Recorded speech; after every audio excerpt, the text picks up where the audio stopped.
Hi everyone, Father Scott Vanderveer here, reflecting on how recently in church the theme of the scriptures was all about humility and recognizing that we're not always right.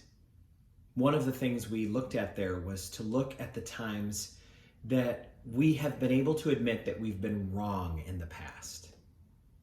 Sometimes we strongly assert an opinion that we later have to walk back. Growing out of our adolescence does that for us. Can't you think of a million things that you used to say and think and live as a teenager or person in your 20s, back when you knew everything about life and everybody else was a fool? And now that you're a little older, you're thinking, oh boy, I really spoke with confidence about things I knew nothing about. Maybe that's why the great philosopher Plato once said that, and I'll quote him, "Time will change and even reverse many of your present opinions. Therefore, refrain from setting yourself up as a judge of the highest matters." When we can recognize that we have been wrong in the past about certain things, that our mind has been opened and expanded from what it once was, then we are in a position to practice the virtue of humility. Humility is appropriate because it recognizes that all of us are on a journey and all of us are growing. If you are going to grow, you're going to need humility. Because especially in the area that we live in, our opinions and our words are everywhere. Maybe I'm going to have something very different to say than this in 10 years, but this video will exist. Even if I've tried to destroy it, probably someone else has captured it and kept it somewhere. So we have to be willing to say, I used to think thus and such, but I was wrong, or I didn't have the whole picture. Now I can see that this other thing is true. The smarter a person is, the more that person knows what they don't know. That's a sign of intelligence, is recognizing that there is so much out there that I don't know. One of the top astronomers in the world is at the Vatican Observatory, and he's an American brother Guy Consolmano. And he says that the best way to think of this is that truth is like an island. The more of it you have, the bigger the island. The bigger the island, the more shoreline it has. The more shoreline it has, the more it encounters the ocean of all that we don't know. The more you know, the more shoreline you have encountering all that you don't know. A person who knows a lot, thinks that they've got it all figured out, they're living on a very tiny island where the deep questions that represent the coast are not important. They're not the ones that really touch on the deep matters of life, because a bigger island of truth would bring up a lot of big and interesting and hard and unanswerable questions. So all of us do well when we start embracing humility, not because we're so great and amazing that we have to be humble. I know someone who has a plaque in her living room that says, "Don't be humble. You're not that great."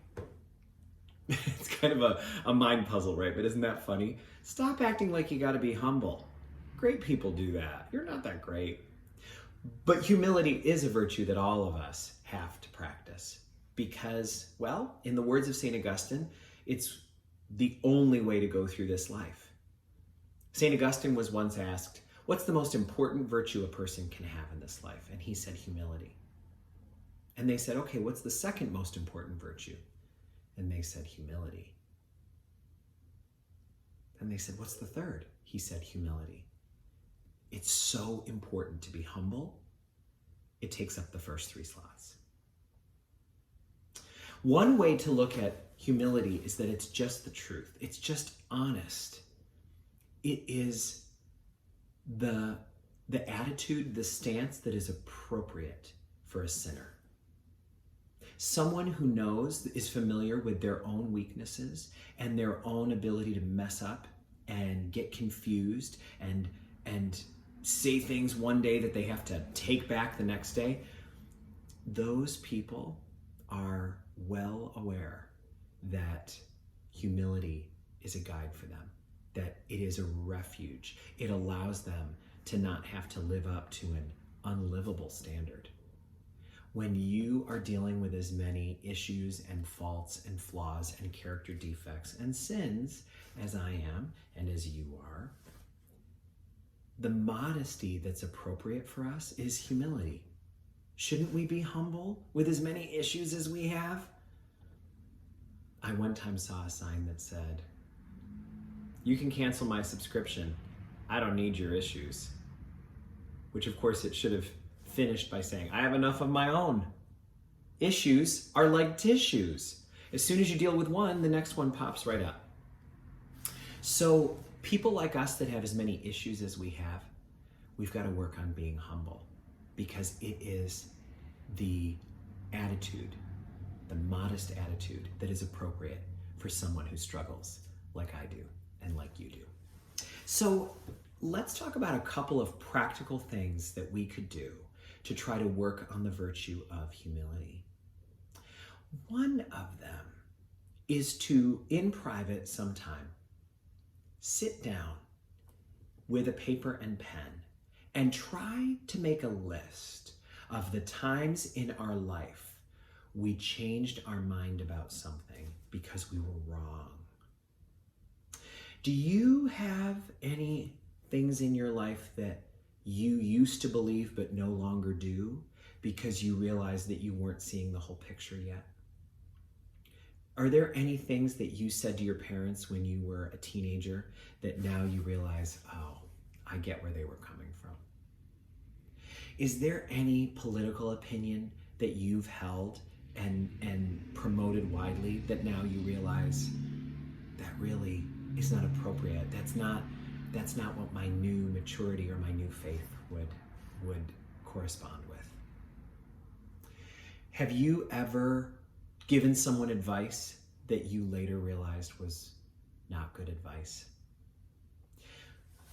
See if you can make a list of those things that you used to believe or say and that you no longer do. Looking at that list may help you to recognize the need to be humble with today's opinions. After all, as Plato says, time is going to change you. It might even reverse some of what you said. So don't put yourself in a position to have to pontificate about the highest matters. Be humble. A thing that can be a follow-up to that is to add, "But I may be wrong," into our conversation.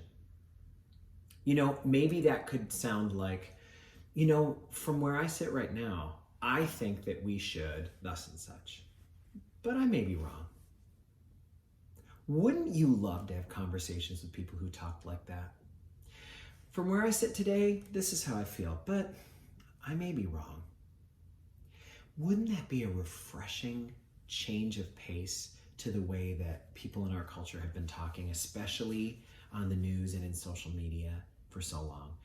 Don't you want to be with people who admit, you know what, I'm a person with gifts and talents and flaws and limitations, and so I don't pretend to put myself up as the judge of the highest matters or the one who's always right and anybody who's different than I am is always wrong? How could that be? In 2020, we're so entrenched into thinking that anybody who thinks differently or votes differently than I do is dead wrong and is a danger to America and the world. That's the danger. The danger is thinking that way. So one thing we could do would be to make a list of all the times we have changed our mind or reversed what we used to say. A second thing we could do is add phrases like, "I may be wrong, but," and then say what we're thinking, or but I might be wrong to the end. And the third thing is, I wonder if we could start asking ourselves the question, how could I be wrong on this? I feel so strongly about this. How might I be wrong about this? How might I be wrong about this? And how about if there's somebody that we've disagreed with, somebody just pointed out to us something that they disagreed with that we said or did, and we're so mad, how dare you? Wouldn't it be helpful to say, how could they be right? How might they be right in this case? Maybe I'm not right. Or how about this? How could we both be right? How could they be right in some cases and me be right in others? Or how could I have part of the truth of this and they've got the other part of the truth and we need each other? And then, of course, the very interesting question, how could we both be wrong? What if we're both wrong? What if the real answer to this is some third option that neither of us know? Humility. Humility is being aware of who I am and assuming the modesty that is appropriate for someone with issues like me. And like, I'm not going to point at you, but like you. We're all in this boat together, aren't we? God bless you for walking with me as humbly as possible on this road toward meeting our true greatness when we meet our Maker and gather in our true home.